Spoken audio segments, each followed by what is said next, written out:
The British House of Commons had a vote on whether to approve or disapprove military intervention in Syria. And I want to play you the video real quick, and then I have a couple points to make about it afterwards.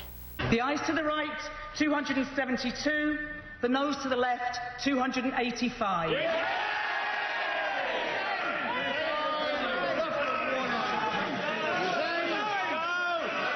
Thank you. Order! Go now! Order! Mr. McNeil, you're like an exploded volcano. Erupted. Calm yourself, man. The ayes to the right, 272. The noes to the left, 285. So the noes have it, the noes have it. Unlock. Point of order, Mr. Ed Miliband.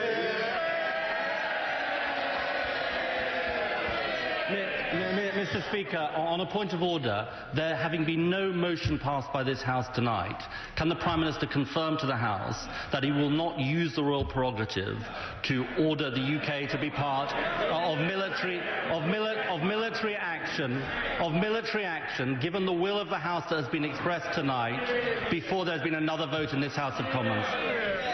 Order. It is, of course, not a matter for the Chair, but the Prime Minister has heard it and is welcome to respond. Point of order, and I can give that assurance. Let me say the House has not voted for either motion tonight. I strongly believe in the need for a tough response to the use of chemical weapons, but I also believe in respecting the will of this House of Commons.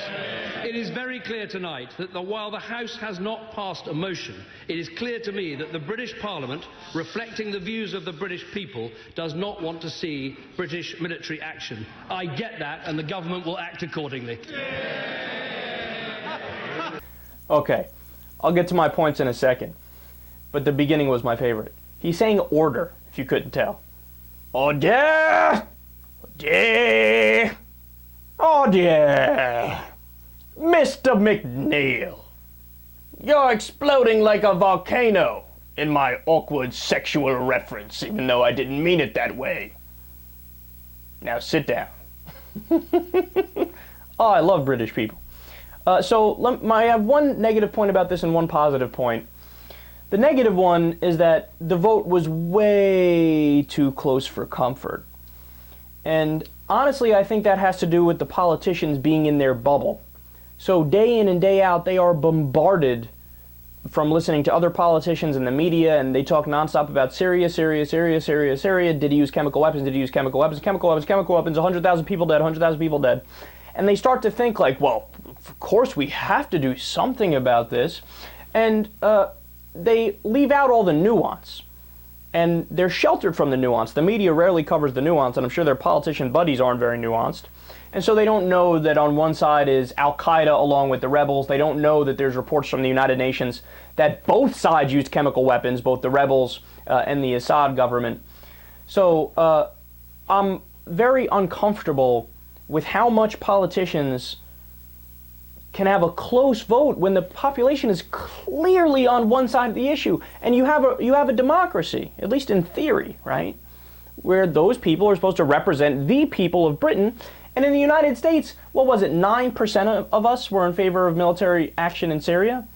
9%, that's nothing. It should be a no-brainer. It should be voted down with those numbers. Only 9% of politicians should vote for the action. I'm sure the number is even lower in Britain because they're more anti-war than us nowadays, right? So it upset me how close it was. But the other point is, how amazing did Prime Minister Cameron handle that? He was like, yeah, you know, I was for this action, but the people disagree, so it sucks for me, you guys win. In the United States, are you kidding me?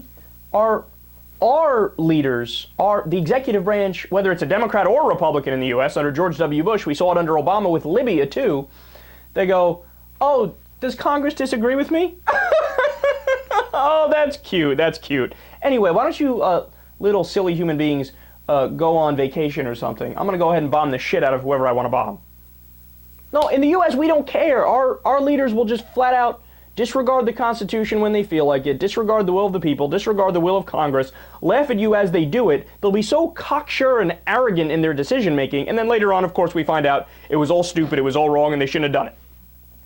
No, it shows you that Britain's government is definitely more evolved than the United States government. But that's not saying much.